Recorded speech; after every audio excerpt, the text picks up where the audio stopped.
Baik, kita mulai saja ya, karena waktu sudah jam 16 lewat 8 menit.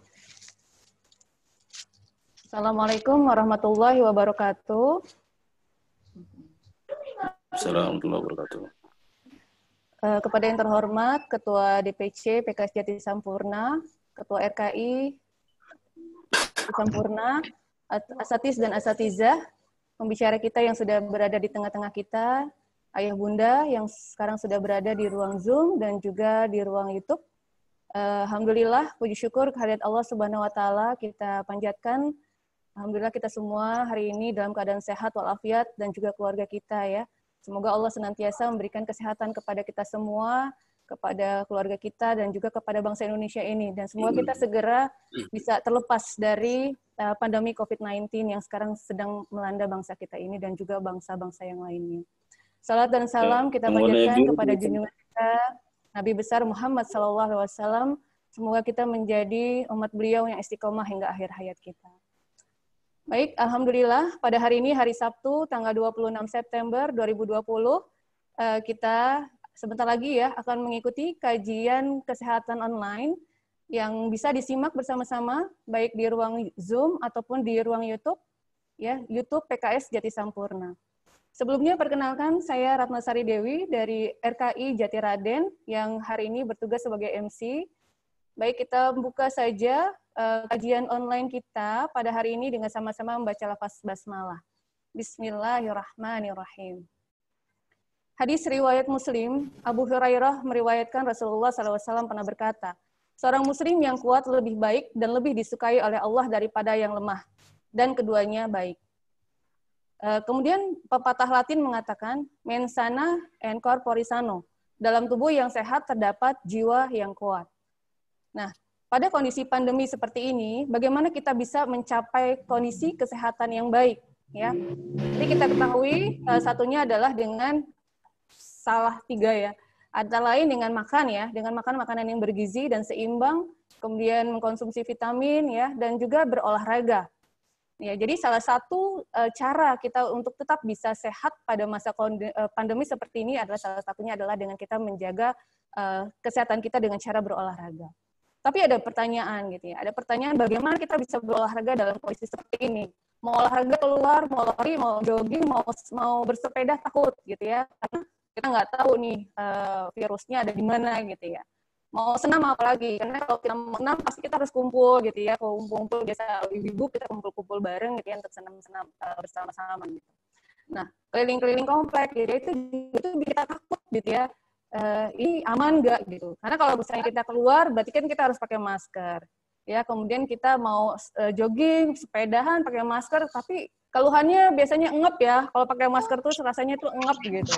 Ya, sesak napas gitu. Nah, ini gimana ya? Padahal dokter sendiri menyarankan kepada kita untuk tetap berolahraga selama pandemi seperti ini gitu. Nah, jadi tetap harus olahraga. Tapi gimana caranya gitu ya? Olahraga yang tetap bisa menyehatkan dan kita juga merasa aman ketika berolahraga. Nah, di sini nanti pada saat kajian ini ya, pada sore hari ini, insya Allah kita akan mendapatkan jawabannya ya. Bersama-sama kita akan menyimak kajian kesehatan online dengan tema RKI Talk, kajian kesehatan sehat berolahraga di masa pandemi, kerjasama RKI dengan Klinik Erni dan Salon Muslimah Nuswah. Ya, insya Allah dari jam 16 sampai jam 18.00. Bersama Dr. Ahmad Zaki, Magister Epidemiologi, spesialis ortopedi dan trauma, Masya Allah. Ini pembicara kita luar biasa ya, spesialis ortopedi ya, spesialis ortopedi dan trauma. Jadi insya Allah kita nanti bisa berdiskusi ya, bisa bertanya banyak hal dengan beliau, bagaimana caranya kita bisa berolahraga pada masa pandemi seperti ini. Dan sebelumnya saya akan bacakan dulu susunan acara pada sore hari ini ya. Yang pertama, setelah pembukaan yaitu tilawah oleh Ustadz Martono, kemudian sambutan dari DPC yang akan disampaikan oleh Bapak Karnoto bagi bidang Kabid Kepanduan dan Olahraga, kemudian langsung penyampaian materi yang akan disampaikan oleh Dr. Ahmad Zaki yang akan dipandu oleh moderator yaitu Bapak Nurse Turiman Sarjana Keperawatan. Setelah itu baru dilanjutkan dengan tanya jawab, kesimpulan, Dan di akhir nanti ada pemenang ya, pengumuman pemenang door prize yang akan disampaikan oleh moderator ya, dan nanti ini pemenangnya cukup banyak nih ya. Ada 5 orang gratis potong rambut ya. 5 orang gratis facial. Jadi kalau bapak-bapak yang dapat nanti bisa buat ibunya ya gitu ya. Kemudian ada ya, nanti bisa buat ibunya atau buat anaknya ya, Bu Erni ya. Kemudian ada 10 orang untuk cek kolesterol gratis nih ya. Yo, yang mau dapat hadiah, insya Allah sangat menarik ini hadiahnya. Ya, dan setelah itu nanti kita di akhir akan ada foto bersama. Baik, seperti itu susunan acaranya. Menginjak ke acara berikutnya, ya, yaitu pembacaan tilawah robani ya, yang akan disampaikan oleh Ustadz Martono kepada Ustadz Martono, dipersilakan. Assalamualaikum warahmatullahi wabarakatuh. Waalaikumsalam warahmatullahi wabarakatuh. A'udzu billahi minasy syaithanir rajim. Bismillahirrahmanirrahim.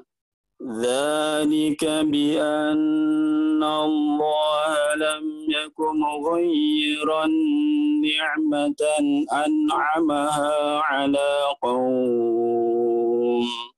ala qaumin hatta yughayyiru ma بأنفسهم وأن الله سميع عليم كدأب آل فرعون والذين من قبلهم كذبوا بآيات ربهم فأهلكناهم بذنوبهم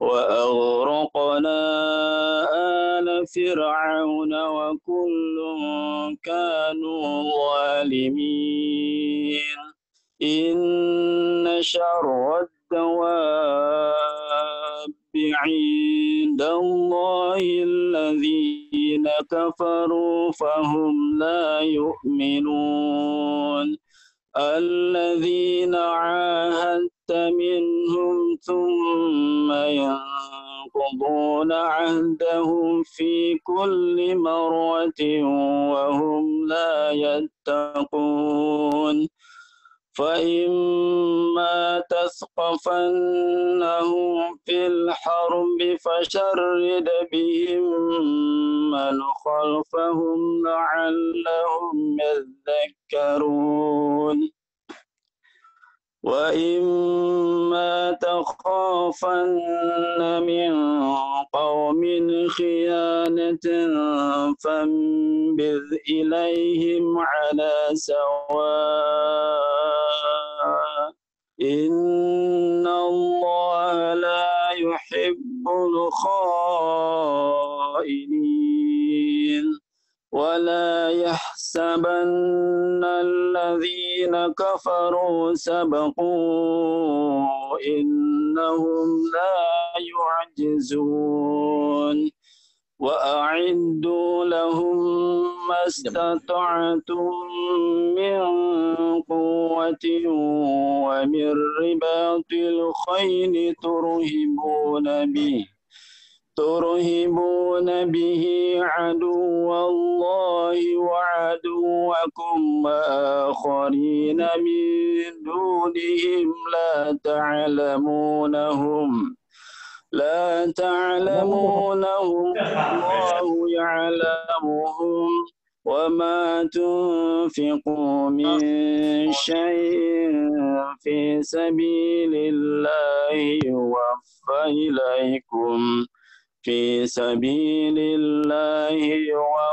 إليكم وأنتم لا تظلمون صدق الله العظيم. Assalamualaikum warahmatullahi wabarakatuh. Waalaikumsalam warahmatullahi wabarakatuh. Jazakallah kepada Pak Martono yang telah membacakan ayat suci Al-Quran. Selanjutnya sama-sama kita simak sambutan dari DPC Jati Sampurna yang akan disampaikan oleh Bapak Karnoto, Kabid Kepanduan dan Olahraga. Kepada Pak Karnoto dipersilakan. Bismillahirrahmanirrahim. Assalamualaikum warahmatullahi wabarakatuh. Waalaikumsalam warahmatullahi wabarakatuh. Allahumma sholli ala Sayyidina Muhammad wa ala ali Sayyidina Muhammad. Rabbi shrahli sadri wa yassirli amri wahlul 'uqdatam min lisani yafqahu qawli, amma ba'd. Yang saya hormati Dr. Ahmad Zaki selaku narasumber. Yang saya hormati RKI Jati Sampurna kerjasama dengan Klinik Erni dan Salon Muslimah. Yang saya hormati para peserta yang mengikuti seminar pada sore hari ini. Saya selaku SKO menyampaikan puji syukur kepada Allah Subhanahu wa taala di mana kita dapat bersama-sama berkumpul dalam acara kajian kesehatan dengan tema sehat berolahraga di masa pandemi. Sebagaimana kita ketahui, kesehatan merupakan hal yang sangat penting dan menjadi sorotan masyarakat dalam meningkatkan pola hidup sehat, dalam membantu kinerja dalam beraktivitas. Ada beberapa mungkin yang akan disampaikan oleh narasumber kita mengenai tips-tips atau cara pola hidup sehat atau tips berolahraga dalam di masa pandemi ini. Ya mungkin beberapa yang ingin saya sampaikan dalam hal ini. Buang sih nanti Bapak. Hah? Yang pertama, kita selalu menjaga kebersihan, yaitu salah satunya selalu mencuci tangan, terus konsumsi makanan yang sehat. Terus yang ketiga, berolahraga, nanti akan disampaikan oleh narasumber kita. Terus jangan lupa penuhi kebutuhan cairan tubuh, yaitu selalu minum air putih. Oleh karena itu, seminar kesehatan dengan tema sehat berolahraga di masa pandemi ini diharapkan para peserta yang hadir di acara seminar atau kajian kesehatan ini dapat mengambil ilmu yang bermanfaat dan dapat menerapkan di kemudian hari. Mungkin itu aja yang bisa saya sampaikan. Selamat mengikuti kajian. Semoga bermanfaat untuk kita semua. Wassalamualaikum warahmatullahi wabarakatuh. Waalaikumsalam warahmatullahi wabarakatuh. Ya, baik, terima kasih kepada Pak Karnoto atas sambutannya.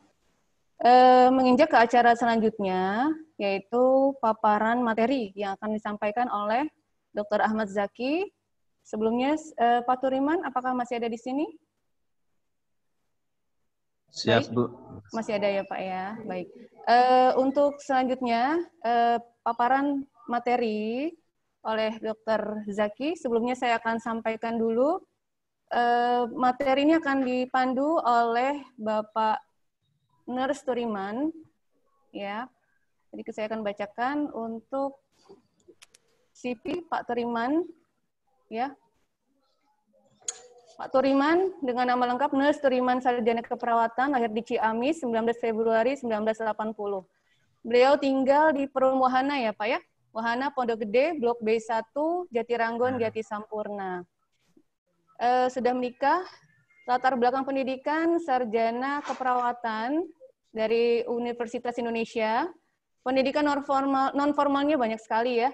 Antara lain saya sebutkan sedikit beberapa saja. Antara lain pelatihan ACLS, Advanced Cardiac Life Support dari Rumah Sakit Harapan Kita, pelatihan kardiologi dasar Rumah Sakit Harkit, pelatihan mahir interpretasi EKG, panitia penyelenggara seminar berbagai macam nih ya, workshop juga banyak sekali. Dan karena memang Pak Turiman ini basicnya adalah di ICU dan ICCU gitu ya Pak ya.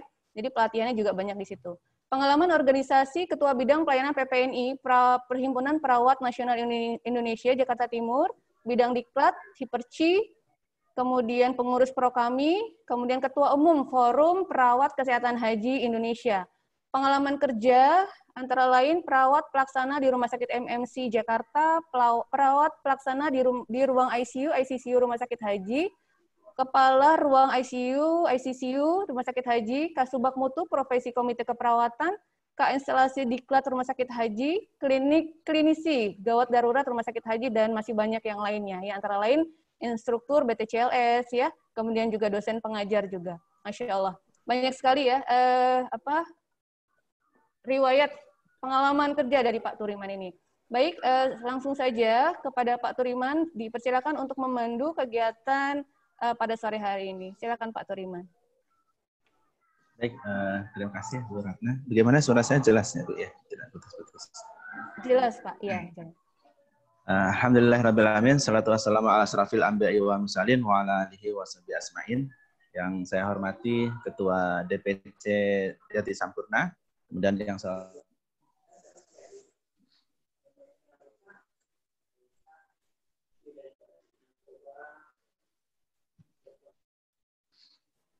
Ya, baik. Halo Pak Turiman. Kayaknya sinyalnya up and down nih Pak Turiman ya. Ya, sinyalnya kayaknya jelek deh. Iya. Baik, saya akan bacakan, mungkin karena Pak Turiman sedang di Bengkulu ya. Jadi Bapak Ibu, Ayah Bunda mohon maaf, sinyalnya jadi kurang bagus. Saya akan menggantikan Pak Turiman untuk membacakan CV dari Dr. Zaki. Yang nama Dr. Ahmad Zaki, Magister Epidemiologi, Spesialis Ortopedi dan Trauma, tempat tanggal lahir Jakarta 7 Mei 1978, ya masih muda sekali ya, menikah dengan 5 orang anak, alamat di Tebet Utara, Jakarta Selatan.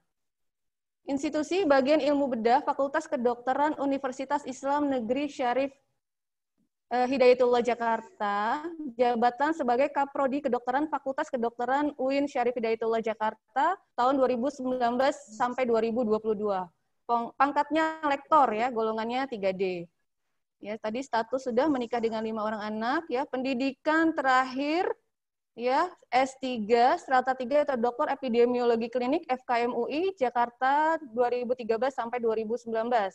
Fellowship Kantor Rosai Hospital di Yokohama 2012, PPDS 1 Ortopedi dan Traumatologi Fakultas Kedokteran UI RSCM 2007 sampai 2012, S2-nya Magisternya Epidemiologi dan S1-nya Fakultas Kedokteran UI tahun 2019 sampai 2003. Organisasi keanggotaannya juga banyak sekali ya, antara lain American Orthopedic Foot and Ankle Society International Member, International College of Surgeons Fellow, EO Trauma Asia Pacific Member, dan masih banyak lagi yang lainnya. Kemudian juga kegiatan Pengmas, seperti relawan BSMI, ya bencana alam, berbagai macam kegiatan bencana alam gempa bumi, beliau terlibat. Kemudian tanda penghargaan atau lencana, Satya Lencana Kebaktian Sosial Republik Indonesia, dan Satya Lencana Karya Satya 10 tahun. Masya Allah. Ini adalah daftar riwayat hidup dari Dr. Ahmad Zaki yang hari ini, pada sore hari ini akan menyampaikan materinya. Langsung saja kepada Dr. Ahmad Zaki untuk langsung menyampaikan materi pada sore hari ini. Silakan, Dok.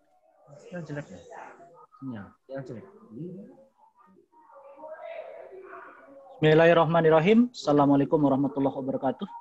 Waalaikumsalam warahmatullahi wabarakatuh. Mungkin boleh dibantu ada yang silent ya. Masih ada masking saya kira suaranya. Alhamdulillahillazi arsala rasulahu bil huda wa dinil haq liyuthhirahu 'ala dini kulli wa kafa billahi syahidah. Alhamdulillahillazi alafa baina qulubina fa asbahna bi ni'matihi ikhwan. Asyhadu an la ilaha illallah wahdahu la syarikalah wa asyhadu anna Muhammadan abduhu wa rasuluhu lan nabiyya ba'da. Ikhwan wal akhwat fillah rahimakumullah. Bapak dan Ibu sekalian, saya mendapatkan amanah pada sore hari ini untuk membawakan materi tentang ini mungkin sedikit saya adjust judulnya ya, sehat fisik di masa pandemi, sesuai dengan nanti latar belakang saya terkait dengan keluarga dan sendi. Saya kira nanti hal-hal yang mungkin tidak tercakup bisa kita diskusikan di sesi tanya jawab. Pertama-tama Bapak Ibu dan hadirin hadirat sekalian, saya ingin mengutip suatu statement dari Prof. Bernard Hendrik, ahli tentang tulang dan otot, bahwa pergerakan atau gerak aktif adalah esensi dari kehidupan. Dalam ilmu kedokteran kita mengenal bahwa salah satu tanda-tanda kehidupan adalah pergerakan. Dalam dunia sehari-hari pun, ya, seluruh makhluk hidup itu sebetulnya bergerak, ya. Bahkan pohon, tumbuhan pun yang seolah-olah terlihat statis di tempatnya, sesungguhnya mereka bergerak mengikuti taksisnya, apakah taksisnya ke arah sinar matahari, sumber air, dan segalanya. Jadi salah satu tanda kehidupan adalah pergerakan. Sehingga kalau kita atau makhluk itu kehilangan fungsi pergerakannya, bagian dari tanda-tanda kehidupannya sudah berkurang begitu. Inilah yang kemudian harusnya menjadi prinsip bagi kita bahwa aktivitas fisik, pergerakan, olahraga itu adalah bagian dari hal penting dalam kehidupan kita. Saya ingin mengutip sedikit berita yang ini kalau di seminar tentang saya sering mengutip di seminar tentang osteoporosis, ya tentang pasangan, ya. Ini kakek dan nenek begitu, grandma dan granddad itu kakek dan nenek, ya umurnya sudah 80 tahun, tapi masih 2 kali seminggu pergi ke gym begitu, ke tempat olahraga, ya, 2 kali seminggu, dan masih melakukan hiking, ya, mendaki bukit begitu, ya, sebanyak 6 miles. 6 miles itu kalau 1 milesnya kurang lebih 1,8 kilo, jadi kurang lebih 10 kilometer, ya, masih mendaki 10 kilometer, ya, setiap hari Minggu. Bagaimana bisa ini terjadi? Tentunya tidak begitu saja, ada proses panjang.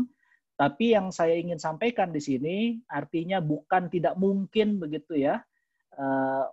Orang yang sudah berusia lanjut, ya, itu masih bisa berolahraga berat begitu, ya. Nah, ini tentunya yang menjadi ibroh buat kita, bahwa kita seharusnya juga sudah jauh-jauh hari menjaga kesehatan tubuh kita, sehingga ketika insya Allah diberikan umur yang cukup panjang oleh Allah Subhanahu wa Ta'ala, kita masih dapat mengisinya dengan produktivitas. Berikutnya, Bapak dan Ibu sekalian, saya ingin sedikit menyampaikan bagan ini. Judul aslinya adalah Vicious Cycle. Vicious Cycle itu ada yang membahasakan lingkaran setan, ya. Saya lebih memilih bahasa lingkaran maut, ya.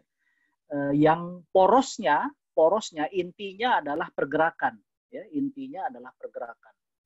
Kalau kita mulai dari gerakan yang terbatas, ya, di kotak hijau ini. Jadi apabila pola hidup kita itu terbatas geraknya, gitu, ya, yang dalam bahasa kesehatan disebut sebagai sedentary lifestyle, ya, ada namanya sedentary lifestyle. Pola hidup yang tidak banyak bergerak, lebih banyak duduk, lebih banyak berdiam begitu, ya. Maka kemudian tentunya aktivitas adalah olahraga. Aktivitas fisik yang rendah, yang minimal akan mengakibatkan salah satunya adalah resiko terjadinya obesitas atau kegemukan. Nah, bila terjadi obesitas, ya, tentunya ada hitungan obesitas, ya, bukan perbandingan antara tinggi badan dan berat badan, maka memudahkan terjadinya penyakit-penyakit seperti penyakit jantung koroner, kencing manis, diabetes mellitus, dan bahkan sampai penyakit psikis atau depresi. Tapi ternyata ini nggak selesai sampai di situ. Kegemukan atau obesitas itu karena tadi aktivitas fisik yang kurang, karena gerakan yang terbatas, akan menyebabkan beban yang berlebihan pada sendi-sendi, ya. beban yang berlebihan pada sendi-sendi. Ini adalah faktor resiko utama terjadinya joint pain atau nyeri pada sendi. Disinilah kemudian munculnya nanti penyakit yang disebut sebagai osteoartritis atau bahasa awam kita kenal sebagai pengapuran, ya, pengapuran. Nyeri sendi menyebabkan gerakan makin terbatas, ya, dan itu nantinya akan menyebabkan imobilisasi atau kurangnya gerakan yang berpengaruh akhirnya pada tulang sehingga menyebabkan osteoporosis. Jadi Bapak Ibu sekalian, osteoartritis atau pengapuran, osteoporosis atau pengeroposan, penyakit jantung koroner, diabetes mellitus atau kencing manis, dan depresi bisa diawali dari malasnya kita bergerak atau gerakan yang terbatas atau aktivitas fisik yang kurang. Sehingga tentunya untuk memutus lingkaran maut ini, kita harus mengawali dengan mengaktifkan sendi dan otot kita, tulang sendi dan otot kita dengan aktivitas fisik yang cukup. Saya ingin bicara sedikit tentang bagaimana mekanisme biologis tulang, supaya kita mempunyai dasar kenapa aktivitas fisik atau olahraga ini pada akhirnya sangat penting. Ya, dari sudut pandang kedokteran di bidang saya tentunya. Bapak Ibu sekalian, setelah usia sekitar 30-an, ya, karena memang faktor biologis yang ada pada tubuh manusia, maka seseorang akan perlahan kehilangan massa tulangnya. Kehilangan massa tulang ini kita sebut sebagai osteoporosis atau bahasa awamnya pengeroposan. Kita bisa lihat pada gambar sebelah kanan, sejak misalnya dari mulai bayi, ya, terjadi penambahan pertumbuhan tulang yang sangat cepat, ya, atau disebut sebagai active growth, ya, pertumbuhan yang cepat, sampai puncaknya sekitar usia 30-an akhir, ya, atau 40-an awal. Setelah itu, secara biologis, secara natural, akan terjadi yang disebut sebagai slow loss atau kehilangan secara perlahan massa tulang. Ya, pada perempuan, wanita akan terjadi rapid loss, kehilangan yang cepat di sekitar usia menopause. Ya, mungkin kalau sekarang di akhir usia 40-an atau di 50-an begitu ya. Dan setelah itu di usia sekitar 60-an masih terjadi kehilangan massa tulang, tapi dengan kecepatan yang lebih rendah. Nah, jadi Bapak Ibu sekalian, kita sebelum sampai ke titik merah dan kuning ini adalah penting untuk menyimpan deposit tulang yang cukup di fase hijau dan fase biru ini. Khusus pada wanita, kehilangan massa tulang akan lebih cepat setelah terjadi menopause. Pada pria, bukannya tidak terjadi fase seperti pada wanita, ya, kalau pada pria disebut sebagai andropause, namun proses andropause itu baru terjadi pada usia 70-an. Bapak Ibu sekalian perlu ketahui bahwa saat ini life expectancy rate atau usia harapan hidup manusia Indonesia itu sekitar 71 tahun. Beberapa waktu yang lalu, sekitar 10 dekade atau 10 tahunan yang lalu, ya, satu dekade yang lalu itu sekitar 66 sampai 68 tahun. Jadi sudah ada perbaikan usia harapan hidup. Tapi memang artinya itu sudah, kalau kita mau melihatnya secara statistik, memang sudah menjelang sudah tidak ada lagi aktivitas yang produktif begitu ya. Sementara kalau pada wanita dengan habisnya sel telur akan terjadi menopause di sekitar usia 50-an. Nah, poin yang terakhir ini, tulang dapat menjadi keropos lebih dini sebelum usia menopause atau sebelum usia 40-an tanpa diet yang sehat. Saya kira tadi pembawa acara sudah menyinggung tentang nutrisi dan tanpa adanya olahraga yang cukup yang kita sebut sebagai osteoporosis sekunder.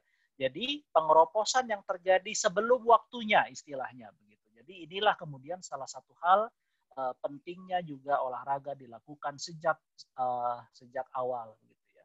Saya ingin juga mengangkat tentang ini Bapak Ibu sekalian, faktor resiko terjadinya osteoporosis. Osteoporosis ini sesuatu hal yang sangat sangat sering kita jumpai. Jadi pada wanita, Bapak Ibu sekalian bisa lihat statistiknya 1:3. Jadi di antara 3 wanita, satunya itu secara statistik pasti memiliki osteoporosis, ya. Sementara pada pria sekitar 1:5. Dan tentunya faktor usia, semakin bertambahnya usia, semakin besar resiko terkena osteoporosis, adanya riwayat keluarga, menopause, ya. Insya Allah kalau kita nggak ada ini, merokok, dan adanya riwayat patah tulang sebelumnya yang menjadikan faktor-faktor terjadinya resiko osteoporosis.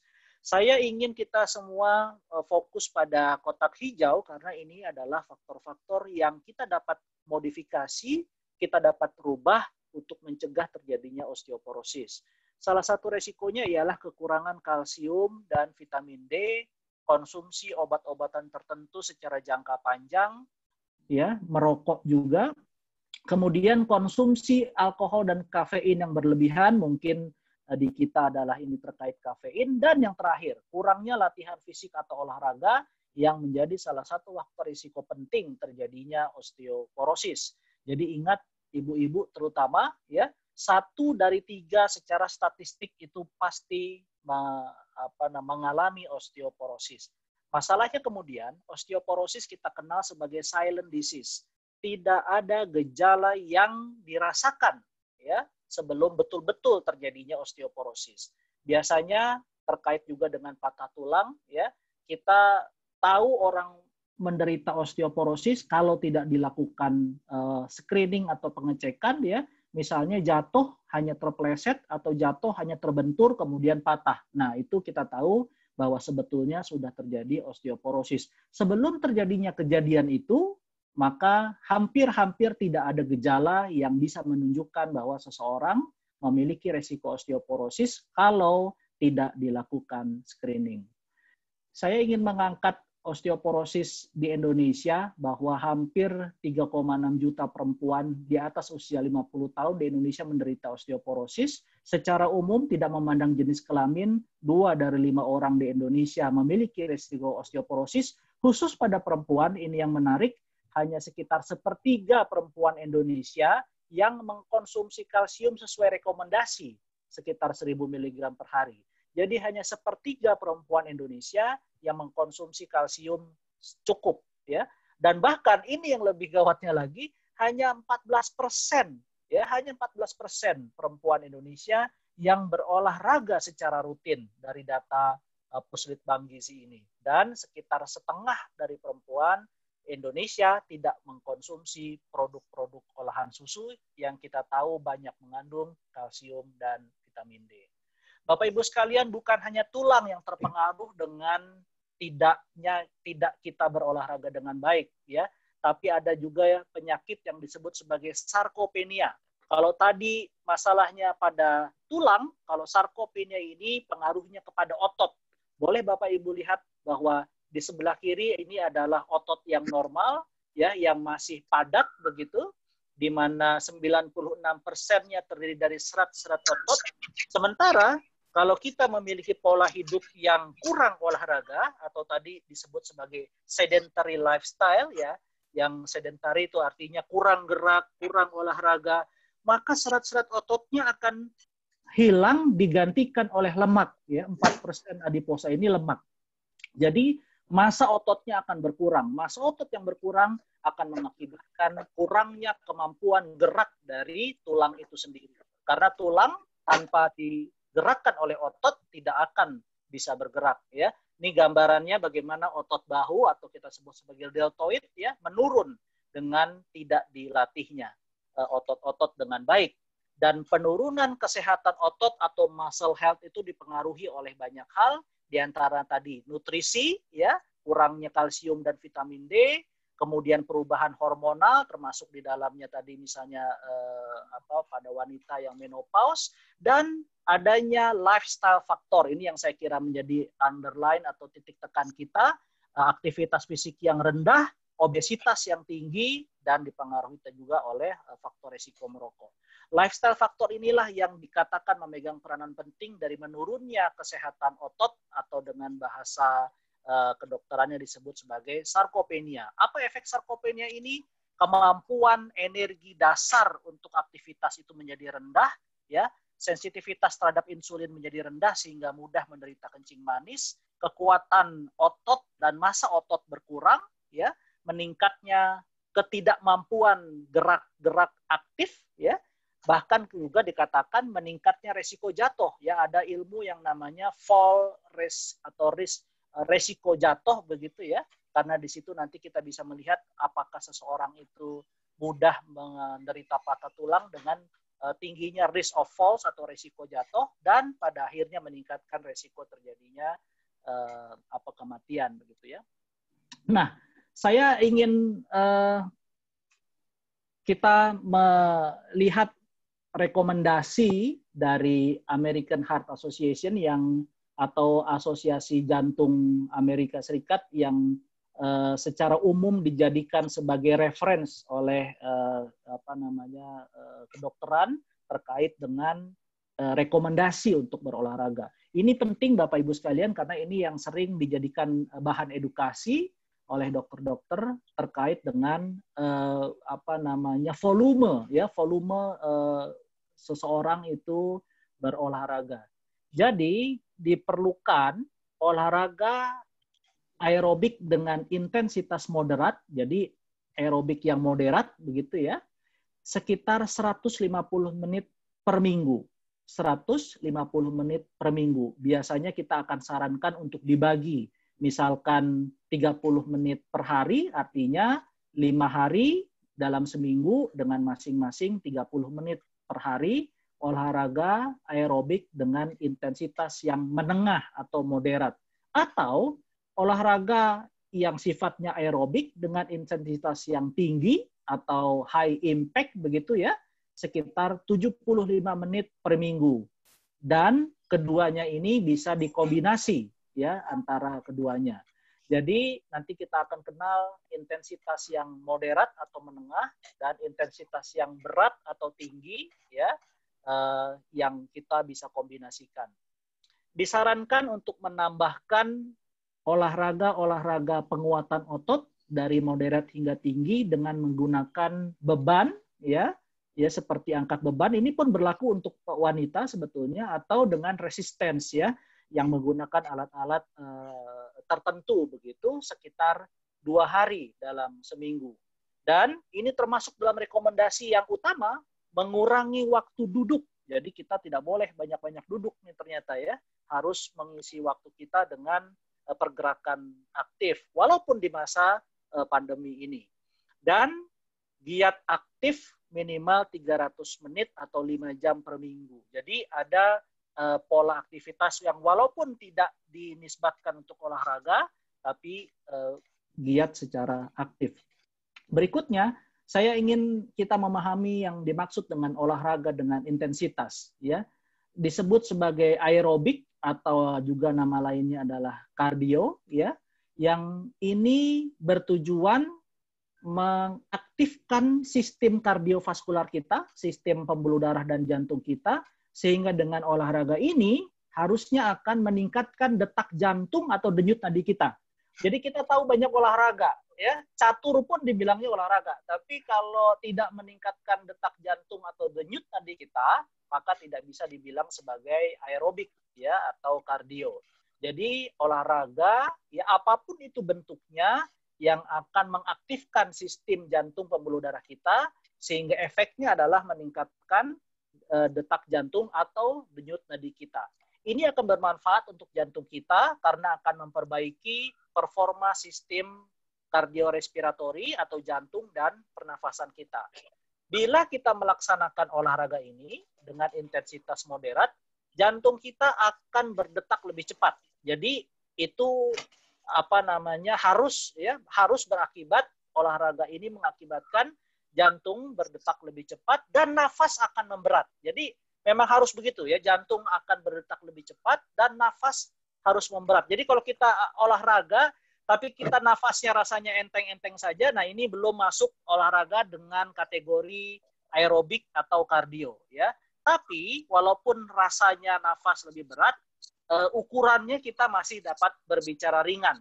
Kalau kita sampai tidak bisa lagi berbicara atau tidak dikatakan tersengal-sengal begitu, ya artinya itu sudah overload. Nah, intensitas moderat ini nafas rasanya memberat ya, mungkin sedikit kita bilang ngos-ngosan, tapi kita masih dapat berbicara ringan gitu ya. Kalau sudah nggak bisa berbicara lagi, namanya dyspnea atau sesak begitu ya. Dan ini harus menjadi salah satu efeknya, tubuh akan terasa lebih hangat karena mulai berkeringat begitu ya. Jadi pori-pori mulai terbuka, tubuh mulai mengeluarkan cairan atau kita rasakan sebagai sensasi yang lebih hangat ya, mulai terasa panas dan berkeringat. Jadi harus ada mulai berkeringatnya ya di olahraga yang sifatnya aerobik ini. Dan penting untuk mengetahui target denyut nadi. Nah, Bapak Ibu sekalian, ini saya kira penting juga untuk juga teman-teman kepanduan olahraga juga untuk mengetahui bagaimana kita mensosialisasikan ini. Karena Bapak Ibu sekalian, akhir-akhir ini banyak sekali ehwa kita yang menderita penyakit jantung ya, bahkan kita bilang akut coronary syndrome begitu ya, penyakit koroner di usia yang masih terbilang muda karena mungkin salah satunya tidak diatur target-target olahraganya ya. Jadi dengan kita mengetahui target denyut nadi atau disebut sebagai heart rate target, kita bisa memantau intensitas olahraga kita. Nah, ini bagian-bagian yang bisa kita lihat apa kategori olahraga dengan intensitas tinggi. Jadi hiking dengan beban tas ya, muhoyam naik gunung nih masuk ini nih, intensitas tinggi nih. Ya, jadi sebetulnya nggak boleh kita melakukan olahraga dengan intensitas tinggi tanpa persiapan begitu ya. Saya ingat tahun 2004 atau 2005 tuh yang kita naik ke Halimun itu tanpa persiapan yang baik, saya kira mungkin sebagian besarnya jadi kebanyakan istilahnya berguguran sebelum sampai ke atas begitu ya. Jadi lari juga termasuk olahraga dengan intensitas tinggi, berenang dengan durasi lama yang ini tentunya tidak bisa kita lakukan di masa pandemi ini. Senam aerobik dengan intensitas tinggi apabila kita sudah terbiasa, dan ini bisa dilakukan, sangat bisa dilakukan di dalam rumah. Kita bisa setel YouTube begitu dengan contoh-contoh olahraga senam aerobik. Bagian-bagian dari senam Nusantara saya kira juga ada kandungan unsur intensitas tingginya. Tenis dan bulu tangkis yang single ya. Jadi tenis atau bulu tangkis termasuk di dalam olahraga dengan intensitas tinggi apabila dilakukan single, dan bersepeda dengan kecepatan lebih dari 16 km per jam.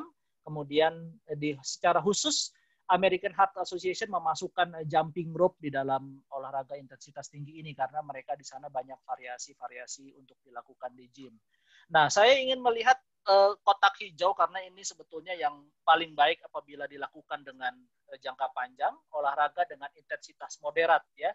Jalan cepat atau bisa kita bilang jogging minimal 4,5 km per jam. Bapak Ibu sekalian, saya ingin kita memahami perbedaan lari dengan jogging. Ketika lari, ada saat di mana kedua kaki kita itu melayang di udara. Jadi ada saat di mana seperti kita terbang begitu ya ketika lari. Sementara jalan cepat atau jogging, ada saat di mana satu kaki melayang, tapi tidak dua-duanya. Jadi salah satu kaki pasti on the ground, menapak begitu ya. Nah inilah yang kemudian akan membagi beban itu 50-50, setengah-setengah antara kedua belah sendi lutut terutama. Sementara kalau lari, ketika kedua belah kaki melayang, mendaratnya itu maka akan ada pembebanan yang lebih ya, yang over pressure pada salah satu sendi sehingga lebih bisa mengakibatkan tadi joint pain apabila tidak terbiasa. Berenang dengan durasi pendek, senam ringan, saya mengambil dalam kurung dancing karena tentunya mereka di sana ada seperti dancing ini. Saya membahasakannya dengan senam ringan, ya, tenis double termasuk olahraga dengan intensitas moderat, dan bersepeda dengan kecepatan kurang dari 16 km per jam. Khusus terkait dengan aktivitas yang bisa kita lakukan selama masa pandemi ini, saya sangat merekomendasikan kita melakukan senam dengan intensitas yang moderat dan kemudian tinggi di rumah masing-masing, ya, di rumah masing-masing. dengan kita punya panduannya ya. Jadi misalnya kita menyetel menyetel video atau YouTube begitu yang bisa kita lihat dari HP masing-masing begitu. Dan kalau memungkinkan dan apabila kita punya itu sepeda statis ya Bapak Ibu.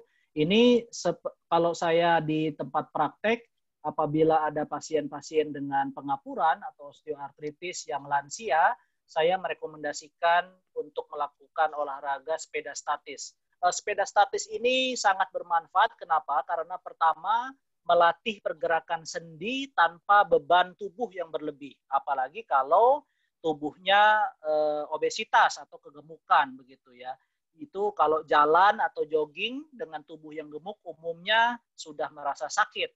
Tapi kalau bersepeda atau sepeda statis ini dengan posisi duduk, maka beban tubuh itu atau weight bearing itu akan ke pinggul, bukan ke lutut begitu. Yang kedua, gerakan sepeda ini akan melatih otot-otot paha.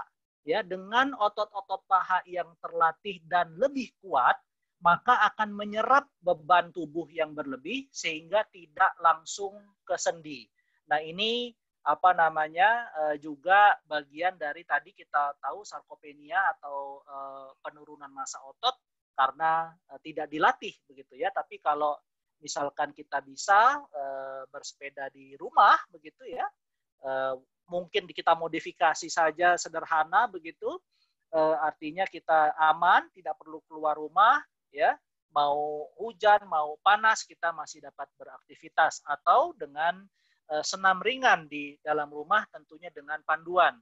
Harus ada panduan karena kalau kita sendiri kita tidak punya ilmu senamnya ya. Saya sendiri kalau disuruh menirukan gerakan-gerakan senam karena juga bukan ahlinya dalam olahraga ya, juga mungkin tidak bisa, tapi kita bisa melihat tentunya panduan-panduan gerakan-gerakan senam yang baik begitu ya. Berikutnya saya ingin kita paham tentang tadi kita singgung tentang target denyut nadi. Jadi saat kita berolahraga Bapak Ibu, kita harus tahu olahraga kita ini sudah cukup atau malah berlebihan. Ya, olahraga kita ini sudah cukup atau malah berlebihan. Karena olahraga yang berlebihan juga tidak baik. Ya, sementara olahraga yang kurang tentunya tidak boleh. Ya, kadang-kadang kita tidak tahu batas kita, dipaksakan olahraga yang berlebihan sehingga malah membahayakan bagi tubuh kita sendiri. Tubuh kita akan memberikan sinyal sebetulnya. Ya, apabila dia sudah berlebihan, tubuh kita akan memberikan sinyal, akan memberikan tanda, akan memberikan alarm. Nah, alarmnya ini apa? Alarmnya ini adalah denyut nadi. Ya. Jadi dengan mengetahui target denyut nadi, kita dapat memantau tingkat kebugaran dan kesehatan kita. Target ini bisa bertambah dari waktu demi waktu, ya, karena terus dilatih. Jadi dia tidak akan statis sebetulnya. Tapi kita harus tahu dulu batasnya di mana, begitu ya. Kita akan mengenal 3 macam pola denyut nadi. Ada pola istirahat atau kita bilang resting state, ada pola maksimum atau target denyut nadi maksimum, dan ini yang kita bilang denyut nadi target kita. Yang pertama adalah dari denyut nadi istirahat.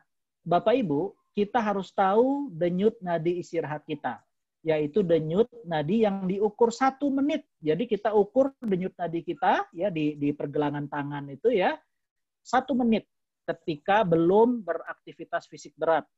Yang paling baik adalah kita periksa saat baru bangun tidur. Jadi betul-betul baru bangun, belum turun dari tempat tidur, ya, tentunya setelah baca doa bangun tidur gitu ya, periksa dulu denyut nadi kita. Ya, karena ini adalah resting state atau fase yang paling baik untuk mengukur denyut nadi istirahat kita. Normalnya karena kita belum melakukan apapun istilahnya ya, bahkan belum turun dari tempat tidur, normalnya adalah sekitar 60 sampai 100 kali per menit.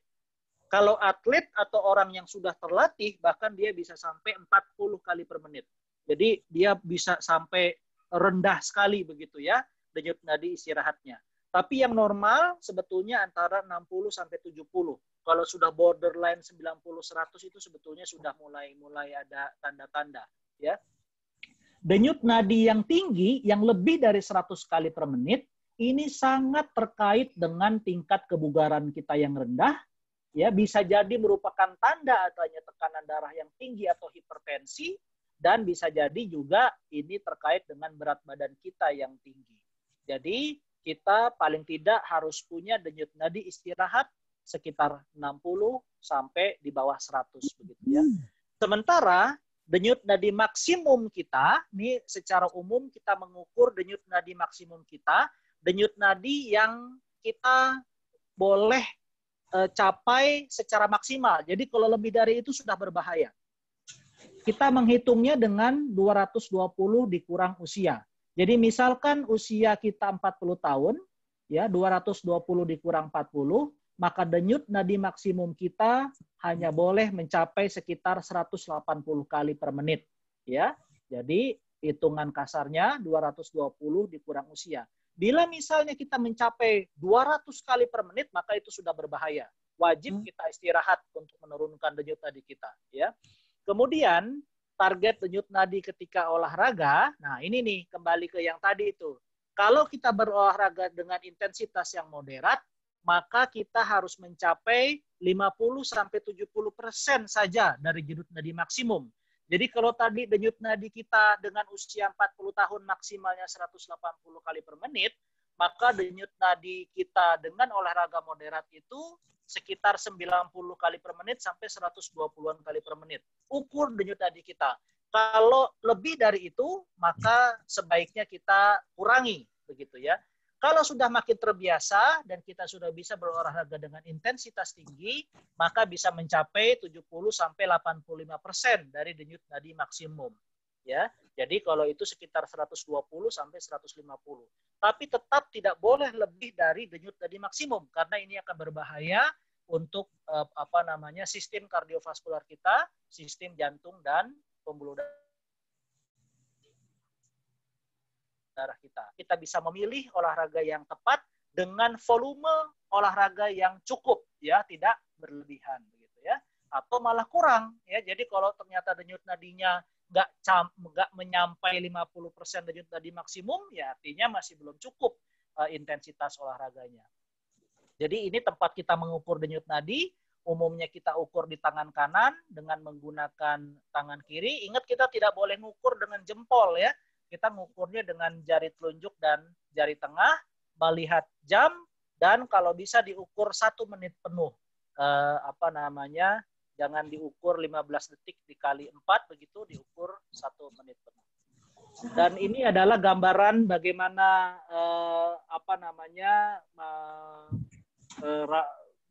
target maksimum heart kita tadi. Tapi tadi gambarannya diukurnya adalah 220 dikurang usia dan diukur berdasarkan olahraga dengan intensitas moderat atau tinggi. Bapak Ibu sekalian, saya ingin menambahkan rekomendasi waktu olahraga yang baik.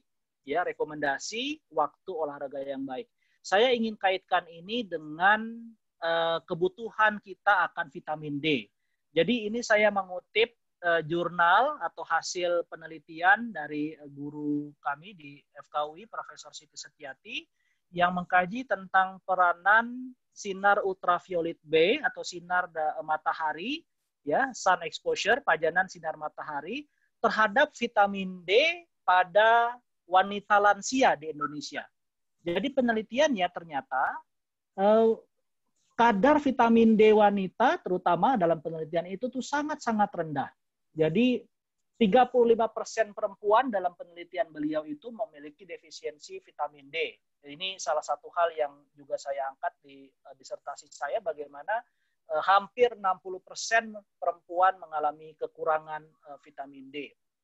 Nah, kemudian ini salah satunya diakibatkan oleh rendahnya pajanan sinar matahari dan rendahnya nutrisi yang mengandung vitamin D.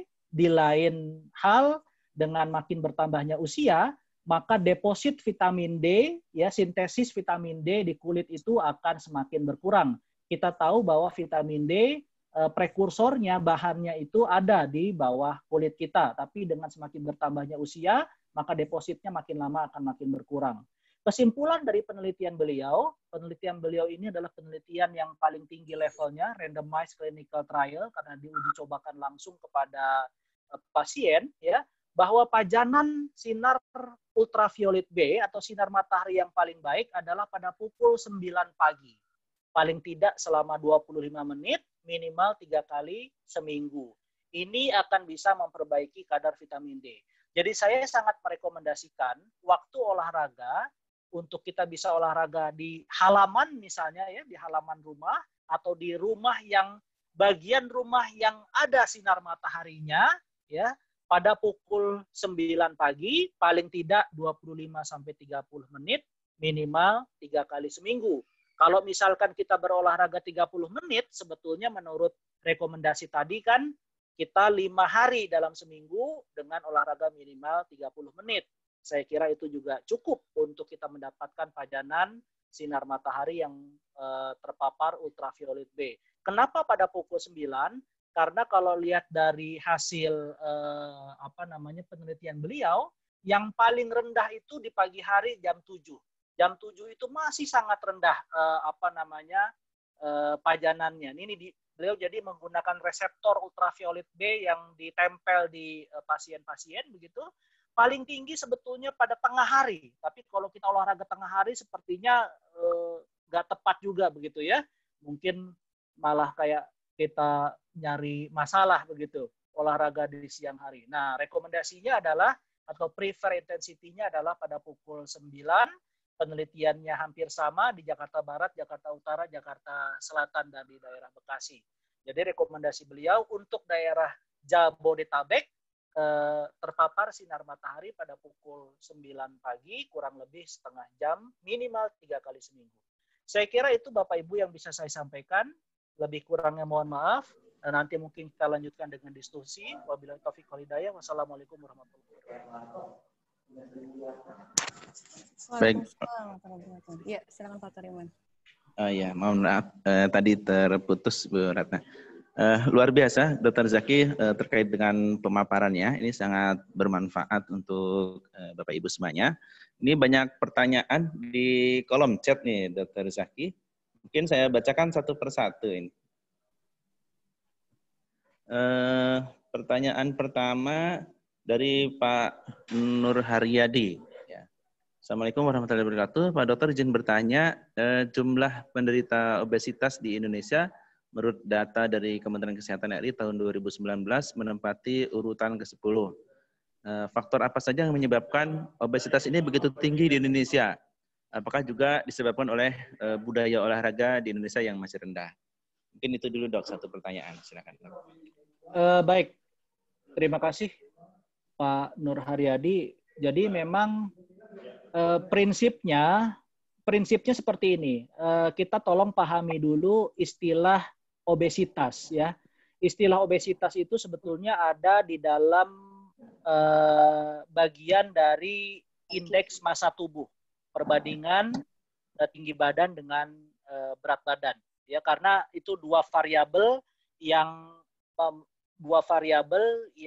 gabungannya keluar nanti range atau angka, dan apabila angkanya lebih dari ukuran di Indonesia itu sekitar 25 ya, itu obesitas.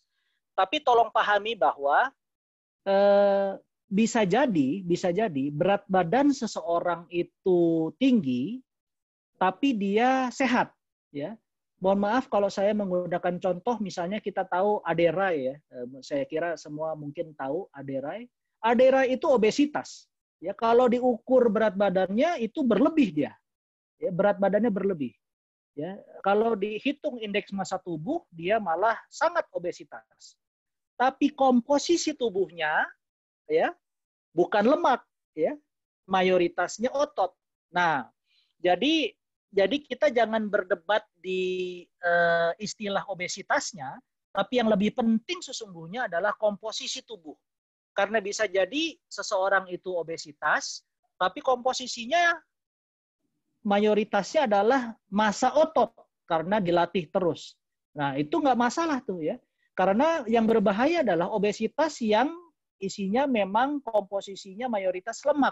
Nah, lemak ini kita tahu dari sisi kedokteran itu sangat memudahkan terjadinya reaksi inflamasi atau peradangan. Jadi mudah sekali terkena penyakit-penyakit yang dasarnya adalah radang. Makanya kemudian, nauzubillah min zalik, ya, COVID ini salah satunya mudah terjadi pada orang-orang yang obesitas.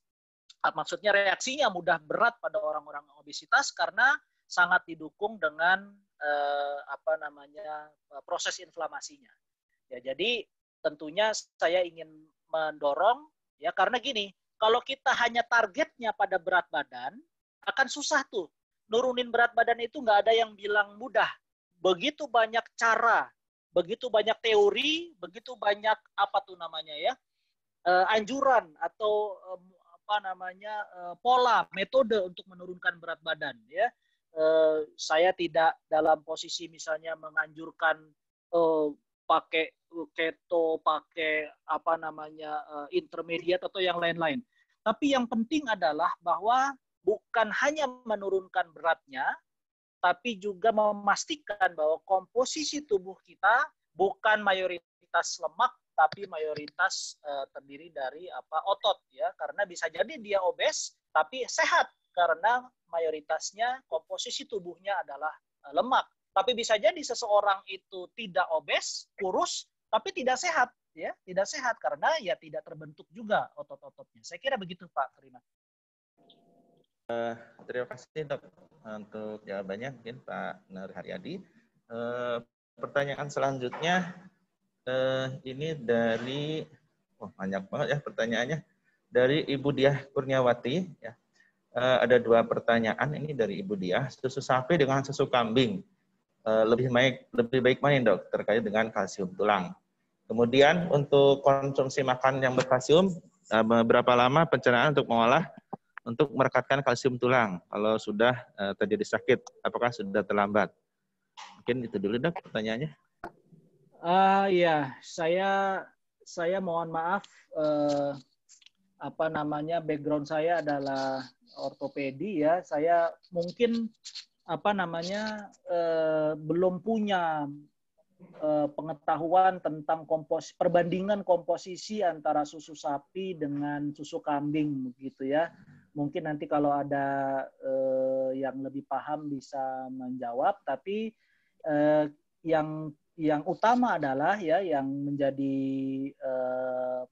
prinsip adalah pemenuhan kecukupan gizinya. Kita kenal ada namanya AKG, angka kecukupan gizi.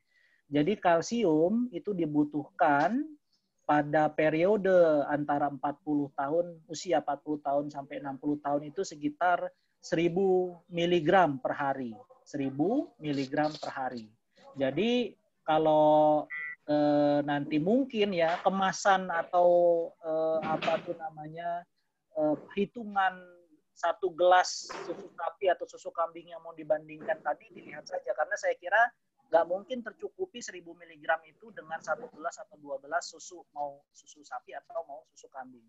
Jadi kita harus tambah juga dari nutrisi, dan penelitian kami hampir-hampir tidak ada yang mencukupi hanya dari nutrisi kebutuhan 1000 mg kalsium per harinya, ya. Jadi mayoritas tidak bisa dicukupi hanya dari makanan dan minuman, ya. Kemudian tadi untuk yang kedua, untuk konsumsi makanan berkalsium, berapa lama mengolahnya untuk merekatkan kalsium tulang. Jadi ini sebetulnya bukan hitungan unit hari, karena prosesnya dinamis, dia berlangsung terus. Tulang itu dibentuk dan dihancurkan. Jadi proses tulang itu sebetulnya ada proses pembentukan dan ada proses penghancuran, begitu ya. Nah, kalau osteoporosis, proses penghancurannya lebih aktif dibandingkan proses pembentukannya. Jadi dia istilahnya tekor, begitu ya. Ada kondisi-kondisi di mana pembentukannya justru lebih besar dibanding penghancurannya. Nah, itu juga bahaya. Biasanya itu terjadi pada kasus-kasus terkait dengan nasab atau tumor, begitu ya. Tapi sepanjang regulasinya baik, maka harusnya berlangsung seimbang antara pembentukan dan penghancuran sel-sel tulang, karena sel-sel yang sudah lama dihancurkan, sel-sel yang baru dibentuk. Jadi kita tidak bisa dalam sekian hari ini akan jadi kalsium yang masuk ke tulang. Prosesnya berlangsung terus, karenanya itu harus kita maintenance sepanjang hidup kita, begitu kira-kira. Tidak ada kata terlambat saya kira, kapanpun itu kita mulai akan pasti ada manfaatnya ya. Silakan Pak Turiman. Baik, terima kasih Dr. Zaki. Ini ada pertanyaan yang terkait dengan olahraga ya dari Pak Martono, Pak Yudi, dan Ibu Herlini. Mungkin 3 pertanyaan ini bisa jadi 1 pertanyaan aja ya. Dari Pak Martono, Dok, ini jenis olahraga apa saja yang cocok di usia lebih dari 5 tahun ke atas dan berapa lama waktu untuk olahraga? Kemudian dari Pak Yudi, olahraga apa saja yang bisa dilakukan oleh penderita saraf kejepit? Karena jika berjalan atau lari itu sakit. Kemudian juga dari Ibu Herlini juga pertanyaannya sama, olahraga di atas 50 tahun untuk ibu-ibu. Mungkin Dok, silakan. Iya, mohon izin saya sekalian membaca juga ya Pak Turiman. Ini udah apa ada chatnya ya. Pelupa kita agak pelupa yang mungkin dari Pak Martono. Ya begini Pak Martono, saya kira kita harus melihat orang per orang karena begini. Saya banyak menjumpai pasien di atas usia 50 yang dia masih bisa high intensity sports ya. Saya punya pasien umur 63 dia masih bisa downhill, dia turun dari bukit begitu berlari misalnya ya. Jadi kalau saya ditanya tentunya ini personalized. Kita mesti lihat orang per orang apakah dia sudah punya track record olahraga yang cukup, bisa diberikan olahraga intensitas tinggi ya, atau memang malah kurang tidak pernah berolahraga sebelumnya. Jadi secara umum saya bilang usia 50 tahun ke atas pun masih memungkinkan olahraga intensitas tinggi. Tapi kalau secara general tentunya di atas usia 40 sebetulnya malah sekarang ya itu dianjurkan yang moderate and low impact. Jadi bukan aerobik high impact. High impact itu yang loncat-loncat, yang intensitas ritmenya tinggi begitu ya.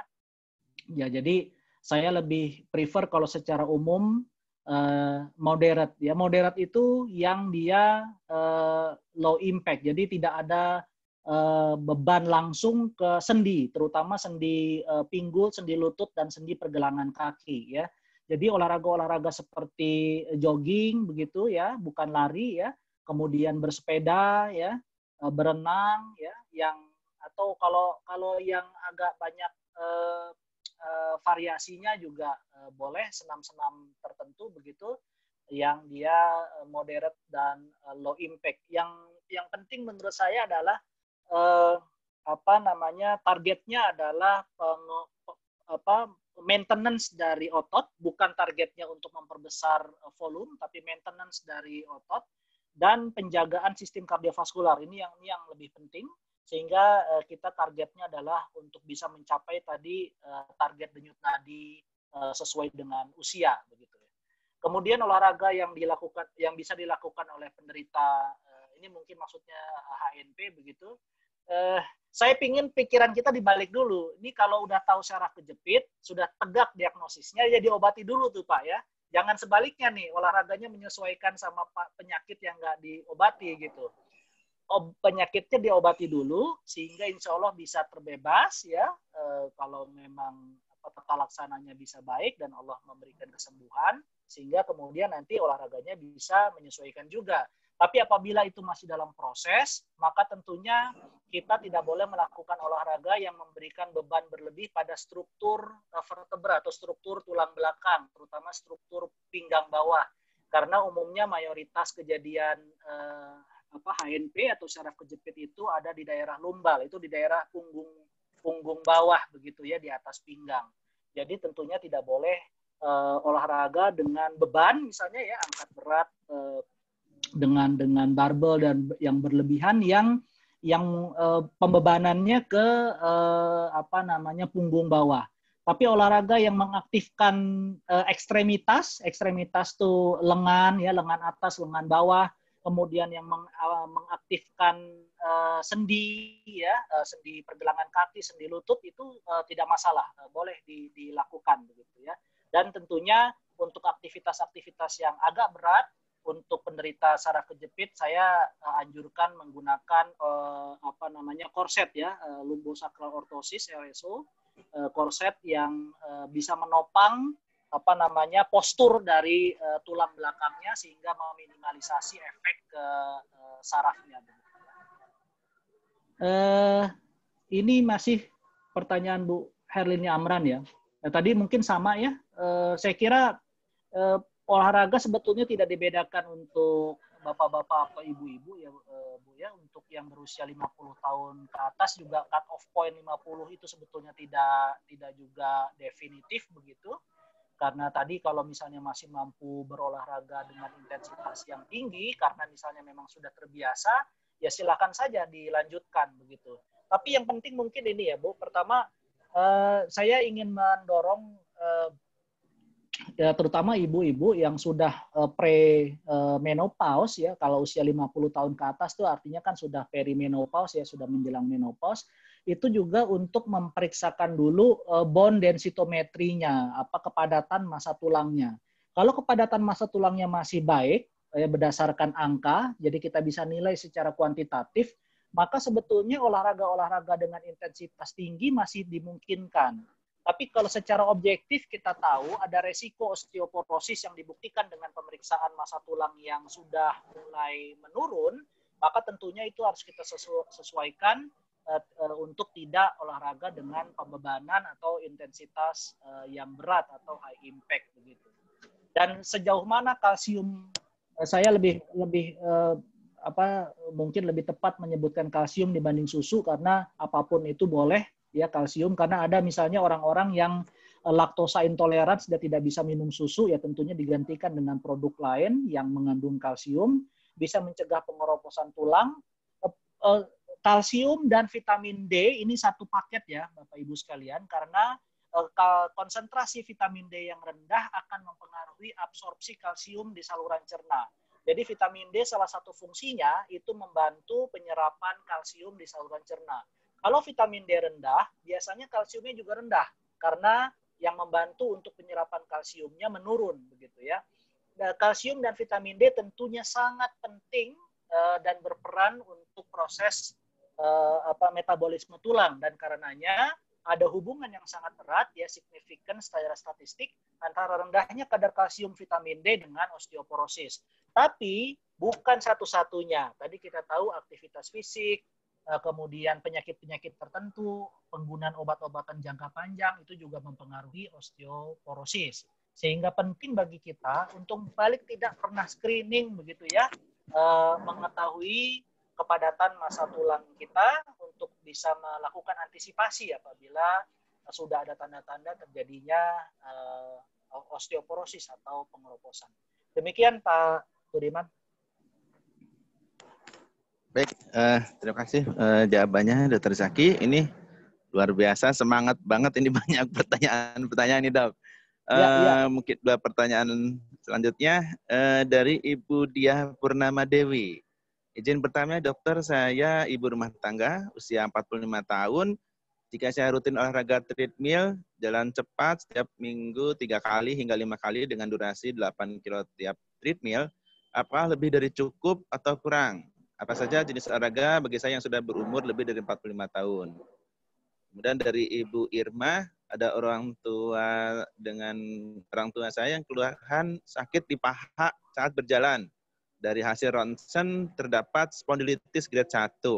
Apa yang dilakukan dengan aktivitas yang terbatas ini? Silakan Dok. Menarik nih ya. Ini luar biasa nih Ibu dia. Treadmill 3 kali hingga 5 kali dengan durasi 8 km itu bagus ya. Saya pernah menghitung kalau kita jalan agak cepat selama setengah jam itu baru sekitar 2,5 sampai 3 km ya. Jadi kalau 8 km biasanya itu akan lebih dari 30 menit begitu ya, akan lebih dari 30 menit. Jadi kembali ke rekomendasi American Heart Association tadi, ya minimal 150 menit seminggu. Kalau kita mau bagi jadi 3, artinya 50 menit dalam 3 hari, atau kalau mau bagi jadi 5, sekitar 30 menit ya dalam 5 hari seminggu. Ya saya kira itu sesuai begitu ya. Yang tentunya penting tadi kita tahu target heart rate kita ya, target denyut nadi kita ya Bu. Jadi silakan diteruskan. Saya kira kalau kita masih bisa mengejar intensitas yang lebih tinggi, masih masuk range-nya, silakan dilakukan karena itu artinya kita makin bugar. Kapasitas VO2 max ya, kemampuan volume oksigen maksimal kita ke paru-paru itu akan lebih bagus. Kemampuan paru untuk compliance, untuk berkembang jadi lebih bagus. Itu pada akhirnya akan membantu pertukaran oksigen yang lebih baik di dalam darah dan artinya sirkulasi oksigen di darah juga bisa lebih bagus. Dan pada akhirnya oksigen itu akan sampai ke organ-organ sehingga organ-organ kita juga jadi lebih baik. Jadi kalau masih bisa diteruskan boleh, tapi dengan memperhatikan tadi target denyut nadi dan kepantasan sesuai dengan target American Heart Association tadi. Jadi jangan jadikan umur sebagai batasan, yang jadikan batasan adalah target objektifnya tadi denyut nadi dan ya sinyal-sinyal lain lah ya. Kalau orang yang jarang olahraga, begitu olahraga agak berat, tubuh kan ngasih sinyal, sendi jadi sakit, otot jadi sakit begitu ya. Nah, itu wajar, istirahat 1 hari kemudian bisa dicoba lagi. Tapi kalau denyut nadi sudah melampaui, nah ini yang agak berbahaya karena ini terkait dengan sistem kardiovaskular. Nah, tadi terkait spondylolistesis. Jadi spondylolistesis itu adalah bergesernya korpus vertebra, bergesernya tulang belakang ya, bagian dari tulang belakang ya. Tidak lagi sesuai dengan kurva normalnya begitu ya. Biasanya ini karena faktor-faktor sudah lemahnya jaringan penopang dari struktur tulang belakang. Nah, spondylolistesis itu ada 4 grade. Kalau grade 1 itu artinya pergeserannya masih kurang dari 25%. Masih bisa aktivitas fisik yang normal begitu. Tapi saya sih sarankan kalau ini masih harus juga menggunakan korset ya, supaya tidak tambah bergeser nih listesisnya. Jadi jangan sampai naik ke grade 2, grade 3 karena kalau udah lebih dari grade 3 umumnya harus tindakan dikembalikan lagi ke posisinya. Karena yang terjadi nanti dia akan menarik struktur di belakangnya termasuk struktur medula spinalis atau saraf tulang belakang begitu. Jadi aktivitas seperti jogging masih boleh dilakukan, saya kira. Yang nggak boleh tentunya yang loncat-loncat ya, yang high impact begitu. Tapi sepeda, jogging, ya berenang bahkan itu juga masih boleh. Senam ringan ya dengan gerakan-gerakan yang seperti misalnya kalau boleh saya ambil contoh seperti tai chi begitu ya, itu juga masih boleh dilakukan selama tidak ada beban langsung ke daerah tulang belakang dan tetap menggunakan korset. Demikian mungkin Pak Turiman. Baik, terima kasih Dr. Zaki. Selanjutnya pada pertanyaan selanjutnya ini dari Pak Haidi Priyatna nih, Pak Haidi dari Jatiranggon nih kayaknya. Rumus apa dok untuk menghitung denyut nadi maksimal dan berapa persen dari denyut nadi maksimal untuk bermain aman? Oke, dilanjutkan dengan dari Ibu Ika kali ya. Apakah olahraga di malam hari ini aman dok? Mungkin dua dulu dok pertanyaan. Ya, tadi saya di slide saya sudah saya sampaikan, mungkin nanti boleh saya share juga ya. Denyut nadi maksimal itu kita ambil patokan 220 dikurang usia. Ya, jadi misalkan usia kita 40 tahun, maka kita punya denyut nadi maksimal 220 dikurang 40, 180 kali per menit, begitu ya. Kalau usia kita 50, ya tentunya 220 dikurang 50, sekitar 170 kali per menit. Dan berapa persen dari denyut nadi maksimal untuk aman, ya tentunya disesuaikan tadi apabila olahraga kita moderate, sekitar 50-70% begitu ya, dari denyut nadi maksimal itu. Ya. Itu nanti mungkin bisa dilihat kembali di slide saya. Olahraga di malam hari sebetulnya tidak ada larangan khusus untuk berolahraga di malam hari. Beberapa penggiat olahraga bahkan juga membuat waktu khusus di malam hari begitu untuk berolahraga. Tapi sebetulnya lebih dikaitkan dengan stamina kita, ya. Apabila kita sudah beraktivitas dari pagi hingga sore, begitu, apalagi yang bekerja penuh dari pagi hingga sore, umumnya kan stamina kita sudah terkuras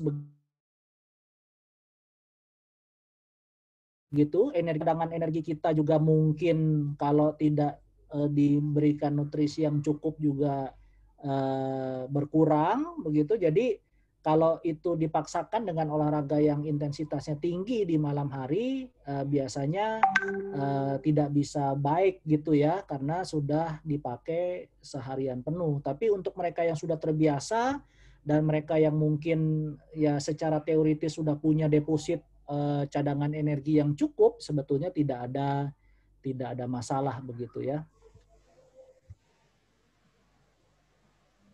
Saya kira itu Pak Puriman. Baik Dok, terima kasih Dok. Ini masih banyak pertanyaan. Waktu kita sampai jam 17.30 sebenarnya, ini tinggal 2 menit lagi. Ya.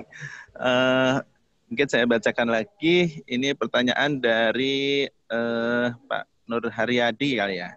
Pak Dokter, apakah visceral fat bisa dihilangkan hanya dengan berolahraga? Dan pertanyaan yang kedua dari Ibu Arianto ya. Oh ini saya loncat nih ya. Ibu Haryanto, Ibu Arianti Takori ya. Assalamualaikum dokter, untuk kalsium yang paling bagus dikonsumsi apakah dari susu atau dari tablet effervescent? Mungkin 2 pertanyaan dulu tidak. Ya, terima kasih Pak Todiman. Tentunya semua deposit lemak, ya, soluble, insoluble fat dan lain-lain itu tidak bisa dengan hanya olahraga. Ya, kita juga harus perhatikan nutrisi, perhatikan makanan ya yang kita konsumsi ya.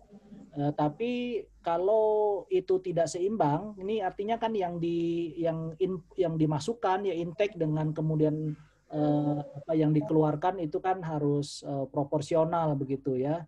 Jadi saya mohon maaf, saya nggak penganut pola-pola diet tertentu nih begitu ya, nih kan ada beberapa yang menganjurkan pola-pola diet tertentu begitu ya. Silakan saja mungkin dengan masing-masing teorinya, karena saya juga bukan ahli nutrisi. Tapi konteks kita adalah bahwa olahraga itu diperlukan bukan hanya dengan tujuan untuk menghilangkan lemak ya, tapi juga menjaga kesehatan ya, menjaga level all health dari otot, tulang dan sendi begitu ya. Jadi tujuannya bukan semata-mata menghilangkan lemak, tapi juga menjaga kesehatan tulang, otot dan sendi. Dan punya efek yang signifikan untuk supaya sistem kardiovaskular, sistem jantung dan pembuluh darah kita bisa bekerja dengan baik. Jadi orientasi kita berolahraga bukan hanya untuk menghilangkan lemak, Bapak Ibu, tapi juga menjaga tingkat kebugaran dari organ-organ tadi. Saya kira begitu. Nah, jadi apapun pilihan dietnya sih silahkan saja begitu ya. Kemudian terkait dengan kalsium, saya tidak dalam posisi mau membandingkan mana yang paling baik atau tidak, tapi begini, kalau diukur kemampuan konsumsi susu rata-rata harian orang Indonesia, itu rata-rata hanya 1-2 gelas sehari ya. Lain kalau rata-rata di Eropa itu susu itu minuman kedua begitu ya. Mereka bahkan menyiapkan berbotol-botol susu begitu yang jadi minuman sampingan selain dari air putih. Tapi rata-rata pengukuran rata-rata konsumsi susu harian orang Indonesia itu sekitar 1-2 gelas sehari. Jadi dengan seperti itu tidak mencukupi umumnya kebutuhan sekitar 1000 mg kalsium harian kita ya. Sebetulnya saya menganjurkan kita tahu berapa kadar kalsium tubuh kita ya dengan pemeriksaan serum kalsium darah. Jadi ada dua yang perlu kita tahu sebetulnya, serum kalsium darah kita dan serum kadar vitamin D kita. Itu adalah hal yang objektif untuk bisa menilai kita ini kurang atau lebih, begitu ya, kurang atau cukup. Kalau kita kurang artinya kita harus tambah tuh kan konsumsi harian kalsium kita. Sementara kalau berlebih ya kita cukup pertahankan pola konsumsi kalsium kita. Jadi bukan lebih baik atau mana yang lebih bagus antara susu atau effervescent, tapi ini tablet pun apa saja ya, bukan hanya effervescent, jadi pil, tablet, pokoknya yang ada kalsiumnya dan kita tahu berapa miligram kadar kalsiumnya gitu ya. Dan itu yang yang penting adalah kita mencukupi angka kecukupan gizi kita untuk kalsium 1000 mg per hari dan vitamin D 800 sampai 1000 international unit per hari. Jadi apapun yang kita konsumsi, kalau bisa kita tahu berapa kadarnya begitu. Baik, Dr. Zaki. Selanjutnya ini pertanyaan agak kelompat tadi nih dari Ibu Yovina. Temanya masih tentang konsumsi kalsium nih, Dok. Kalsium mana yang lebih baik, yang mudah diserap antara susu dengan tablet 500 mg? Dan bagaimana dosis yang baik untuk wanita untuk dikonsumsi dengan untuk tablet kalsium tadi?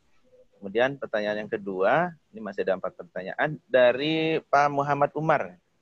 Assalamualaikum dok, saya usia 43 tahun, saya masih setia melakukan aerobik 2 kali seminggu, durasi 120 kali per menit dalam satu pertemuan. Apakah masih sesuai dengan tubuh saya usia 43 tahun? Demikian dok. Saya jawab dulu yang terakhir mungkin ya. Kalau misalkan kita sudah mengukur target heart rate kita dan itu masuk ke range untuk intensitas tinggi aerobik, mungkin yang dimaksud intensitas aerobik intensitas tinggi sebetulnya nggak ada masalah. Saya yakin kalau ini udah biasa pasti terpenuhi tuh target heart rate-nya begitu ya. Dan kalau 120 menit kali 2, 240 menit ya itu sudah mencukupi itu dengan rekomendasi dari American Heart Association. Saya pikir yang penting adalah dipertahankan kontinuitasnya, boleh ditambah dengan resistensi dan olahraga pembebanan begitu ya.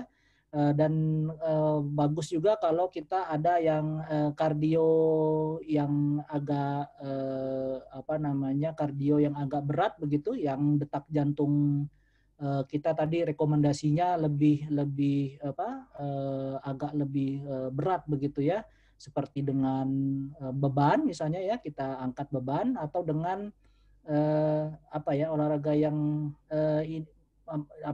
dipicunya lebih tinggi tapi nggak boleh lama, misalnya kayak semacam boxing ya, misalnya masih memungkinkan juga tadi badminton begitu, itu tuh masih boleh tuh ya. Kalau udah biasa misalnya tadi aerobik sampai 2 kali 120 menit.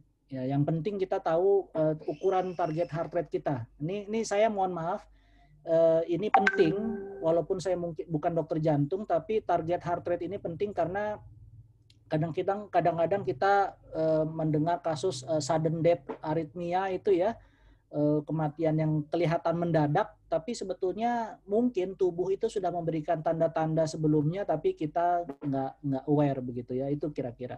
Tadi jawaban yang untuk tablet 500 mg kalsium saya kira sudah sama dengan yang lain, bukan mana yang lebih baik, tapi mencukupi kebutuhan harian kita. Jadi kalau bisa 1000 mg per hari. Jadi kalau misalnya kita minum tabletnya 500 mg, sisanya mungkin dicukupi dari yang lain gitu ya, dari susu, dari makanan begitu. Karena kalau dari tablet saja 500 mg kan nggak cukup ya. Dan jangan lupa ya, kalsium juga harus disertai oleh vitamin D. Kalau kita minum atau mengkonsumsi zat-zat yang mengandung kalsium, tapi vitamin D-nya rendah, maka itu juga nggak bagus karena kalsium itu nanti akan diabsorpsi di saluran cerna dengan bantuan vitamin D. Kalau vitamin D-nya rendah, kalsiumnya nggak bisa diabsorpsi dengan baik di saluran cerna. Begitu mungkin Pak Turina. Baik, terima kasih Dr. Zaki. Ini masih ada 2 pertanyaan terakhir. Buat Bapak Ibu yang masih stay di Zoom meeting, jangan dulu meninggalkan Zoom, karena nanti di akhir akan diumumkan 10 peserta yang mendapatkan door prize. Ya. Oke, untuk 2 pertanyaan terakhir ini dari Ibu Ika. Apakah ada risiko sunburn, Dok, jika olahraga di siang hari dengan sehubungan dengan intensitas UV yang cukup tinggi? Kemudian pertanyaan terakhir ini di sesi diskusi kita dari Ustadz Iskan Kolbalubis nih, Dok. Kalau jalan kaki dan berenang dilakukan bersama-sama, bagus atau tidak? Ya. Mungkin itu, Dok, untuk pertanyaan terakhir. Silakan. Ya, pertanyaan pertama tadi saya sudah sempat singgung di rekomendasi dari penelitian terkait dengan exposure sinar matahari ya. Kenapa rekomendasinya kemudian jam 9 walaupun intensitas ultraviolet B paling tinggi jam 12 karena memang menghindarkan dari sunburn tadi, bukan hanya sunburn, paparan terhadap pajanan sinar matahari dengan intensitas yang terlalu tinggi dalam jangka waktu lama juga bisa menyebabkan kanker kulit begitu ya. Makanya kemudian rekomendasinya itu juga rekomendasinya sudah diolah melalui perhitungan algoritma begitu ya. Adalah sekitar jam 9 untuk Jabodetabek. Ketika kita berada di wilayah geografis yang berbeda, rekomendasinya mungkin juga akan berbeda begitu ya, karena pajanan ultraviolet B-nya kan juga akan berbeda. Dan ini tentunya 25 menit pada pukul 9 itu jangan pakai sunblock ya, apalagi sunblock dengan SF yang tinggi ya, nggak masuk nanti itu ultraviolet B-nya. Karena ultraviolet B itu yang akan mengaktifasi prekursor vitamin D yang ada di bawah kulit. Ya, prekursor vitamin D-nya sudah ada di bawah kulit, tapi kalau dia nggak teraktivasi oleh ultraviolet B, dia nggak aktif tuh, ya. Dan makin lama dia makin menghilang dengan bertambahnya usia begitu.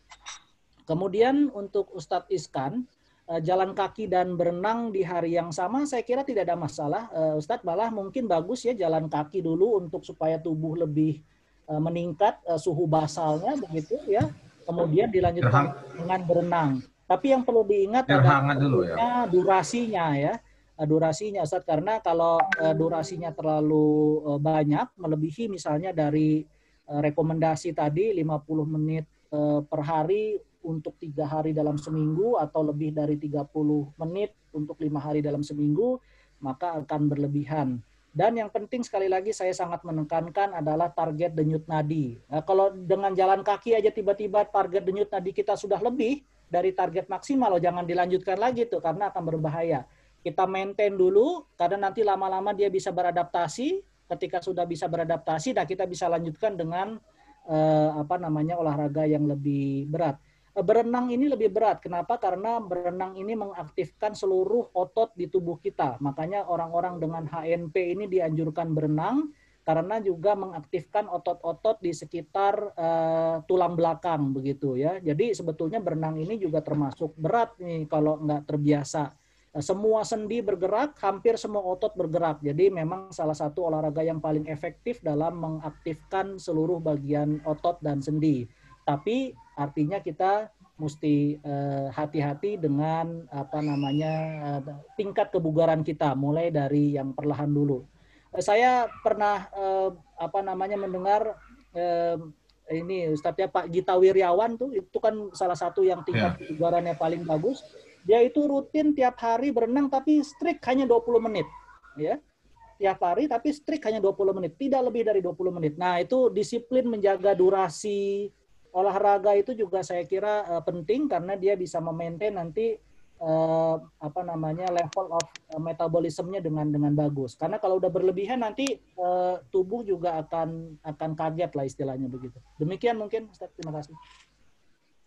Baik, terima kasih, sangat luar biasa nih penjelasan dari Dr. Ahmad Zaki terkait dengan olahraga di mana kebugaran merupakan sebuah kunci dalam aktivitas kita agar badan kita tetap sehat, apalagi di masa pandemi COVID-19 ini.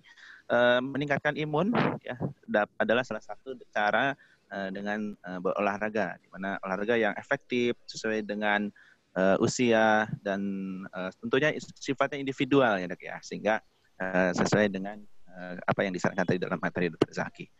Baik, sesuai dengan tadi akan saya umumkan terkait dengan pada sesi sore hari ini. Siapa saja ya? Oke, saya umumkan yang pertama adalah Pak Nur Haryadi dari Jatiranggon. Masih hadir Pak Nur Haryadi. Kemudian Ibu Diah Kurniawati dari Ponorogo ya. Kemudian Ibu Yovina dari Jatiranggon. Kemudian Diartono dari Jatikarya. Pak Yudi dari Jati Sampurna. Ibu Helini Amran dari Jati Sampurna. Kemudian Ibu Diah Purna dari mana ini belum ada keterangannya. Kemudian Heidi Priyatna dari Jatiranggon, Jati Sampur ini Perumahan Wahana. Kemudian Ibu Ika dari Jatikarya. Kemudian yang ke-11 Ibu Arianti Takori, yang ke-12 Pak Muhammad Umar, yang ke-13 adalah Pak Ustadz Iskan Kalbalu. Mungkin demikian door press yang dari panitia ya tadi panitia Japri saya 13 yang pemenang door press luar biasa. Mudah-mudahan acara hari ini senantiasa memberikan keberkahan dan senantiasa ada manfaatnya kita semua, Bapak Ibu semuanya, dan juga terima kasih kepada seluruh peserta yang hadir semua.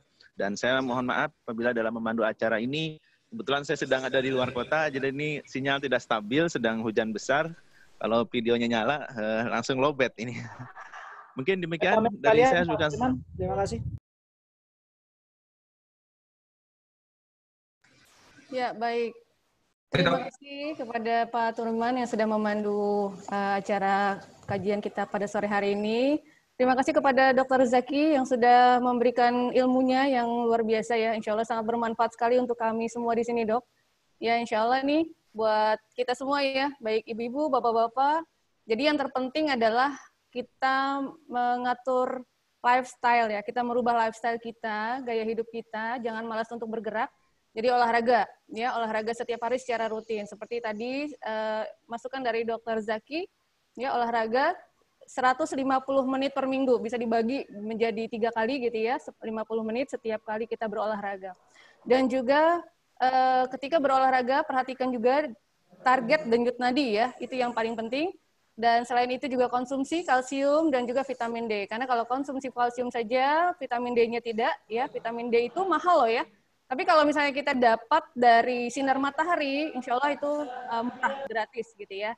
Jadi insya Allah dengan kita mengkonsumsi kalsium dan juga vitamin D, insya Allah maka tulang tubuh kita akan kuat gitu ya, insya Allah. Baik, kepada Ibu dan Bapak sekalian, ini kita sudah masuk ke ujung dari acara kita pada hari ini. Insya Allah semuanya bermanfaat untuk kita semua. Semoga saja kita semua diberikan kesehatan oleh Allah Subhanahu Wa Taala ya. Baik, sebelum kita akhiri, baiknya kita acara terakhir adalah foto bersama ya. Foto bersama, tapi sebelumnya saya informasikan kepada pemenang door prize, itu silakan menghubungi Mbak Ari, ya nomornya sudah ada di kolom chat, 0815-1952-2337. Silakan menghubungi Mbak Ari untuk mendapatkan hadiah door prize-nya.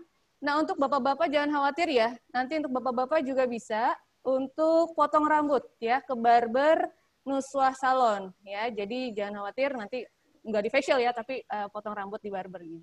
Baik, kita foto bersama dulu. Mohon kepada semua hadirin untuk bisa membuka videonya. Kita foto sebentar. 1, 2, 3. Ya, selanjutnya. Ya, baik. Sudah selesai semuanya rangkaian acara kita pada hari ini. Sekali lagi terima kasih kepada pembicara kita, Dr. Zaki, dan juga kepada Pak Turiman, dan juga para pengisi acara yang lainnya, panitia, dan juga peserta, Bapak-Bapak dan Ibu-Ibu sekalian. Insya Allah sampai berjumpa lagi nanti kita pada acara RKI selanjutnya. Ya, insya Allah acara ini akan dilakukan secara reguler ya. Insya Allah nanti akan dihubungi lagi oleh panitia, akan diinformasikan lagi oleh panitia. Insya Allah walaupun dalam kondisi pandemi seperti ini, insya Allah kita tetap bisa menjaga kesehatan kita semuanya. Kita juga tetap bisa mendapatkan ilmu yang bermanfaat. Baik, akhirul kalam, saya sebagai MC mohon maaf atas segala kekurangan saya. Kita tutup dengan mengucapkan lafaz hamdalah. Alhamdulillahirabbil alamin. Assalamualaikum warahmatullahi wabarakatuh. Waalaikumsalam.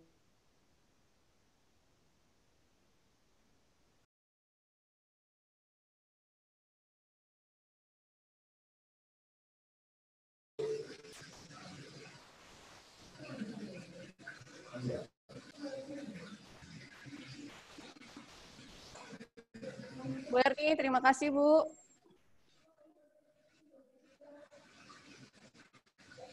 Ini Bu Erni nih.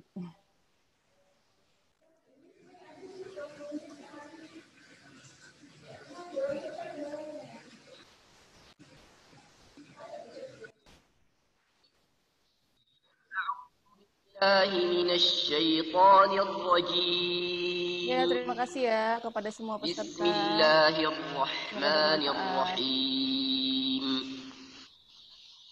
Sampai ketemu kita di acara berikutnya dari RKI. Ar-Rahmanir-Rahim. Maliki yaumiddin. Iyyaka na'budu wa iyyaka nasta'in.